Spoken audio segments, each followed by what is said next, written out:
MDMA-യുമായി കോഴിക്കോട് പന്തീരാങ്കാവിൽ സഹോദരങ്ങളടക്കം 3 പേർ പിടിയിലായിരിക്കുകയാണ്. പ്രതികളിൽ നിന്നും വിൽപ്പനയ്ക്കെത്തിച്ച 30 ഗ്രാം MDMA പിടികൂടി. നേരത്തെയും ലഹരി കേസുകളിൽ ഉൾപ്പെട്ടവരാണ് ഈ പ്രതികൾ.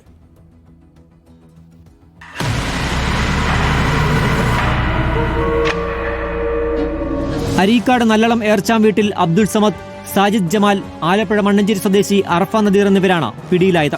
രഹസ്യവിവരത്തെ തുടർന്ന് സിറ്റി ഡാൻസ് ഓഫും പന്തീരങ്കാവ് പോലീസും ചേർന്ന് നടത്തിയ പരിശോധനയിലാണ് പ്രതികളെ പിടികൂടിയത്. ഇവരിൽ നിന്നും വിൽപ്പനയ്ക്കെത്തിച്ച 30 ഗ്രാം MDMA പിടികൂടി.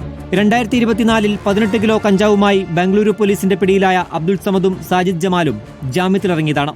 കഞ്ചാവ് കേസിൽ പിടിയിലായ അറഫ നദീറുമായി ബംഗളൂരു ജയിലിൽ വെച്ചാണ് ഇവർ പരിചയപ്പെടുന്നത്.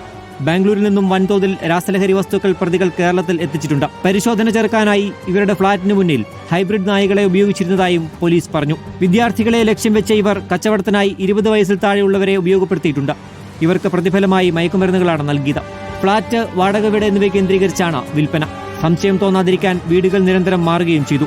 വിപണനത്തിനായി ആഡംബര കാറുകളും ഇവർ വാടകയ്ക്കെടുക്കാറുണ്ട്. നഗരത്തിലെ പ്രധാന മാളുകൾ, ടർഫുകൾ എന്നിവ കേന്ദ്രീകരിച്ച് ആഡംബര കാറുകൾ മാറി മാറി ഉപയോഗിച്ചാണ് പ്രധാനമായും കച്ചവടം നടത്തിവരുന്നത്. റിപ്പോർട്ടർ, കോഴിക്കോട്.